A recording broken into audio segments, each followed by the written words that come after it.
तो हम लोगों का फोर्थ चैप्टर है सिविक्स का इलेक्टोरल पॉलिटिक्स, जिसमें पहला टर्म है इलेक्शन। इलेक्शन में क्या होता है ना, रिप्रेजेंटेटिव को सिलेक्ट किया जाता है डेमोक्रेटिक वे में। इलेक्शन एक रेगुलर इंटरवल ऑफ टाइम में होता है। इलेक्शन में क्या होता है कि रिप्रेजेंटेटिव जो होते हैं वो लोगों के विशेष को पूरा करते हैं। इलेक्शन में और क्या होता है, इलेक्शन में क्या होता है कि लोग वोट डालते हैं और वोट डालकर अपने लीडर को चॉइस करते हैं, चुनते हैं। ठीक है। और इलेक्शन में क्या होता है, और इलेक्शन में ये भी होता है कि रेगुलर इंटरवल में लीडर चेंज होते हैं। अगर उन्होंने विशेष पूरा किया होगा तो वो चेंज नहीं होंगे, अगर उन्होंने जनता के हिसाब से काम नहीं किया तो उन्हें चेंज कर दिया जाता है, ताकि कोई नया लीडर आकर उनके देश को और भी बेहतर बना सके। फिर आता है कि what makes an election democratic. Election democratic कैसे होगा? इलेक्शन डेमोक्रेटिक तब होगा जब इलेक्शन एक करेक्ट मैनर वे में होगा। ठीक है। सभी को वोट देने का हक मिलेगा, सभी के वोट का बराबर हक होगा, बराबर वैल्यू होगा, और universal adult franchise programme facilitate होगा। कहने का मतलब है कि जो लोग 18 साल से कम के होंगे उन्हें वोट नहीं देने दिया जाएगा, जो उनसे ज़्यादा के होंगे उन्हें वोट दिया जाएगा, देने का अधिकार मिलेगा। वोट देने में क्या होगा, फ्रीडम होगा। कोई भी पीपल को ऐसा नहीं है कि दूसरी पार्टी आकर धमका रही है कि मेरे से वोट दो, नहीं, फ्रीडम होगा, कोई भी किसी को वोट डाल सकता है। इलेक्शन जो होगा रेगुलर इंटरवल्स में होगा। कैंडिडेट जो चुने जाएंगे वो पीपल के द्वारा चुने जाएंगे। इलेक्शन जो होगा फ्री और फेयर वे में होगा, तभी वो डेमोक्रेटिक कहलाएगा। और क्या होगा, और ये होगा उसमें कि सारे चीज़ एक मैनर वे में होंगे, कुछ भी फॉलो नहीं किया जाएगा। कुछ भी का मतलब हो गया कि ऐसा नहीं कि लोग आकर धमका रहे हैं, बोल रहे हैं, तो ये सारा चीज़ नहीं होगा। जब ये सारा चीज़ नहीं होगा तो उसे हम लोग क्या बोलेंगे, डेमोक्रेटिक नेशंस बोलेंगे। अब इसमें नेक्स्ट टर्म आता है पॉलिटिकल कंपटीशन। मतलब इलेक्शन में पॉलिटिकल कंपटीशन भी होता है, जिनके दो फायदे, जिनके जो है आप इस तरीके से बोल सकते हो कि मेरिट्स भी है, डीमेरिट्स भी हैं। तो हम लोग समझते हैं पहले डीमेरिट्स क्या हैं, कहने का मतलब है इनका डिसएडवांटेज क्या है।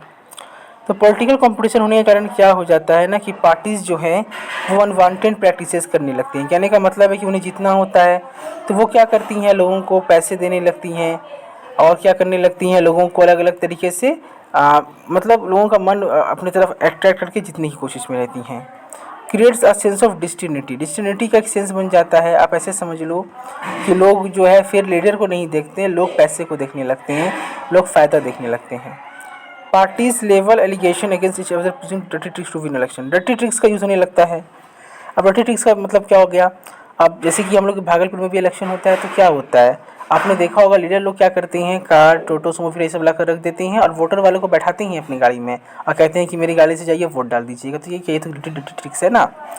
इसमें क्या हो रहा है आपका कि बेसिकली उनको बस ये क्या कहते हैं, उनको बस दिखाया जा रहा है कि उनका फ़ायदा है और आपको वोट डालना है। यहाँ पर लोग सेंस ऑफ क्रेस्ट को खो देते हैं। कहने का मतलब है वो ये नहीं देखते हैं कि कौन जनता मेरे देश के लिए अच्छा होगा, वो बस इतना सा देख लेते हैं कि चलो मेरा फ़ायदा हो रहा है, हमको बेनिफिट हो रहा है तो हम वोट डाल देंगे। और क्या होता है इसमें ये होता है कि सेंसिबल पॉलिसीज़ नहीं होती। अब सेंसिबल पॉलिसीज़ क्या होती हैं, सेंसिबल पॉलिसीज़ का मतलब हो जाता है यहाँ पर कि लोग सेंस से काम नहीं करते हैं। लोग लीडर को नहीं देखते हैं कि हाँ लीडर कैसा है नहीं है, वो देखते हैं कि मेरा फ़ायदा हो रहा है, मुझे बेनिफिट करा रहा है तो हमको वोट डाल देना है। और यही सब के कारण क्या होता है ना कि जो अच्छे लोग होते हैं वो इसमें इंटर नहीं करते हैं। अब इसके मेरिट्स क्या हैं, इसके मेरिट्स ये होते हैं, इसके मेरिट्स आप इस तरीके से समझ लो कि इसमें जो रूलिंग पार्टी है वो परफॉर्म हो जाती है। कहने का मतलब है जिसके पास ज़्यादा पैसा होता है वो पैसा खर्च करके जीत जाता है, वो पावर में आ जाता है। और क्या होता है, और इससे ये फ़ायदा हम लोगों को मिलता है कि इससे पहले जो वाली पार्टी जो इलेक्शन में खड़ी होकर जीती थी उसको डर रहता है कि अगर हम अच्छा काम नहीं करेंगे और दोबारा इलेक्शन हो गया तो लोग क्या करेंगे कि लोग मेरे काम को देखेंगे मैंने काम नहीं किया है, तो बेसिकली वो मुझे हटा भी सकते हैं। यहाँ पर क्या हो जाता है, हम लोगों को जो बेस्ट लीडर होता है उसका, आप इस तरह से समझ लो कि बेस्ट लीडर का हम लोग को पहचान हो जाता है। अच्छा, और क्या होता है, और ये होता है इसमें कि यहाँ लीडर से स्टार्ट होकर कैंडिडेट तक हर एक आदमी क्या करता है, वो देश के हित के लिए कुछ ना कुछ करने की कोशिश करता है। क्योंकि आपको पता है कि अगर एक प्राइम मिनिस्टर क्या करेगा, अपने पद को छोड़ देगा तो उसके पीछे जितने भी प्राइम मिनिस्टर होते हैं उन्हें भी रिज़ाइन करना पड़ता है। तो इसीलिए एक पार्टी को आगे बढ़ाने के लिए कैंडिडेट से लेकर उनके एक एक लीडर की, एक एक मिनिस्टर्स की बहुत बड़ी परफॉर्मेंस होती है। तो इस तरीके से आपका पॉलिटिकल कंपटीशन अच्छा भी है और बुरा भी है। अब आता है और इलेक्शन सिस्टम। हमारा इलेक्शन सिस्टम किस तरह का है? हमारा इलेक्शन सिस्टम में क्या होता है, वोटर लिस्ट जारी होता है, फिर इलेक्शन का डेज अनाउंस्ड होता है, फिर कंट्री में इलेक्शंस के पार्टी को डिवाइड किया जाता है, फिर क्या होता है, इसे सेंट्रल और स्टेट लेवल पर परफॉर्म्स किया जाता है, ठीक है। और उसके बाद जब वोटर्स वोट डाल देते हैं तो वो फिर लोकसभा राज्यसभा के मेंबर ऑफ पार्लियामेंट में कंसल्ट किया जाता है और उसके बाद पॉपुलेशन के हिसाब से उसको बांट दिया जाता है, ठीक है। और क्या होता है, और ये होता है कि बेसिकली जब वो पार्टी जीत जाती हैं तो उनको सीट्स दी जाती है, सीट्स के बेस पे वो जीतते हैं और जनरल इलेक्शन फिर अनाउंस्ड हो जाता है। आ रहा है समझ में? अब है कि रिजर्व कॉन्स्टिट्यूंसीज क्या होती है, पर उनसे पहले हम थोड़ा सा बेसिक समझेंगे। बेसिक ये समझना है हमको कि हम वोट कैसे डाल सकते हैं। होता क्या है ना कि जो 18 साल से ज़्यादा की एज की होती हैं उनको वो क्या करती हैं, वो वोटर लिस्ट के लिए अप्लाई करती हैं, उनका वोटर लिस्ट में नाम आता है, फिर उनका वोटर आई कार्ड बनता है, वो वोटर आई कार्ड को लेती हैं, जिस दिन वोट डालना होता है वो कोई भी इलेक्शन पुल के वहाँ पर जाते हैं, वहाँ पर एक पुलिस ऑफिसर या कोई लीडर खड़ा होता है, उनको वो अपना कार्ड दिखाती हैं, उनको अंदर जाने की परमिशन मिल जाती है। अंदर वो जाती हैं तो अंदर में जो है बेसिकली बहुत सारे सेक्शन बने हुए होते हैं वोट्स डालने के, ईवीएम मशीन्स के, और वहाँ पर वो क्या करती हैं, जाकर ईवीएम मशीन्स में बहुत सारे ऑप्शंस होते हैं जिनके अलग अलग पार्टीज़ के नाम होते हैं, जिनको उन्हें वोट देना होता है वो उन्हें टिक कर देते हैं, और जब शुरुआती दौर में ही उनको मतलब इंक लगा दिया जाता है अपने नेल्स में, और फिर जब वो निकलने लगते हैं तो बेसिकली उनसे पूछा जाता है कि आपने वोट डाल दिया, तो वो बोलते हैं हाँ हमने वोट डाल दिया, और इस प्रकार से वोटिंग डाली जाती है, वोटिंग की जाती है, ठीक है। अब इसमें आई होप आपको समझ में आ रहा होगा। अब इसमें हम लोगों का क्या आता है, एक आता है रिजर्व्ड कंस्टिट्यूएंसीज। ये रिजर्व कंस्टिट्यूएंसीज क्या होता है तो हम समझते हैं हम लोग इसे थोड़ा।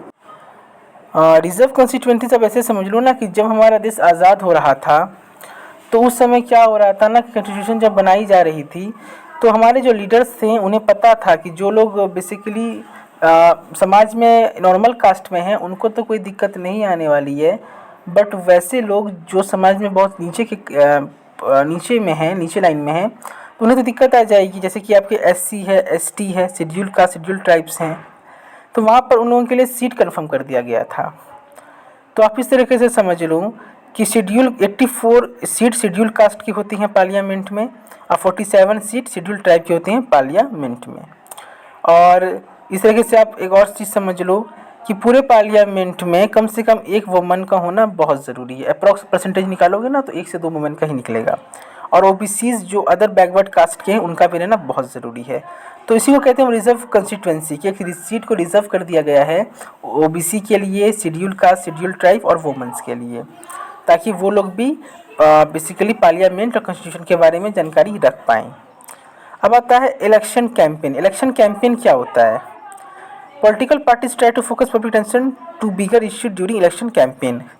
इलेक्शन कैंपेन आप इस तरीके से समझ लो ना कि आप इलेक्शन में उठे हो तो आप क्या करते हो ना, आप क्या करते हो कि अपना इलेक्शन का प्रचार करते हो, उसे इलेक्शन कैंपेन कहता है। मतलब कि अपने इलेक्शन का प्रचार करना लोगों के बीच में जाकर। आपने देखा होगा बहुत सारे लीडर्स को कि वो क्या करते हैं कि लोगों के बीच में जाती हैं और अपना प्रचार करते हैं। जैसे कि अभी शबाना खातून उठी थी तो उनका बहुत सारा स्लोगन लगा था कि शबाना खातून को मुखिया बनाइए बनाइए, तो वो क्या कर रही थी, वो अपने कैंपेन को दिखा रही थी, एडवर्टाइजमेंट कर रही थी।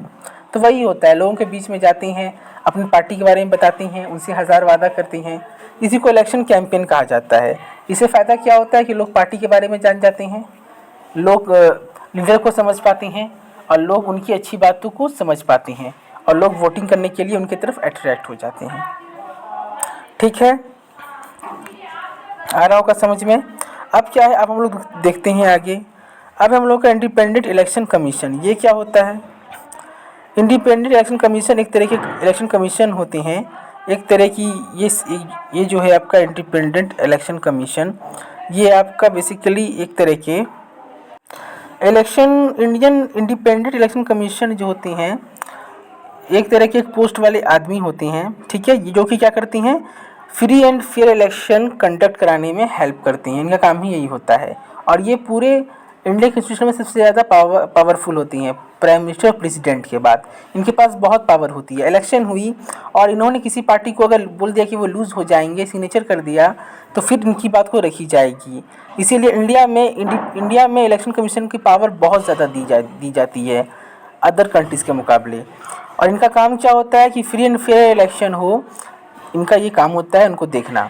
जब इलेक्शन हो जाता है, सारे ईवीएम मशीन्स की कनेक्टेड हो जाती है, तो उसके बाद क्या होता है, इनके सामने ही इलेक्शन को काउंट किया जाता है, वोट को काउंट किया जाता है और रिज़ल्ट अनाउंस किया जाता है।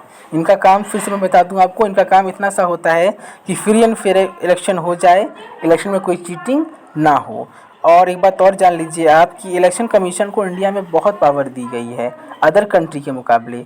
इसीलिए इंडिया का इलेक्शन कमीशन जो है अदर कंट्री के मुकाबले बहुत ज़्यादा पावरफुल है।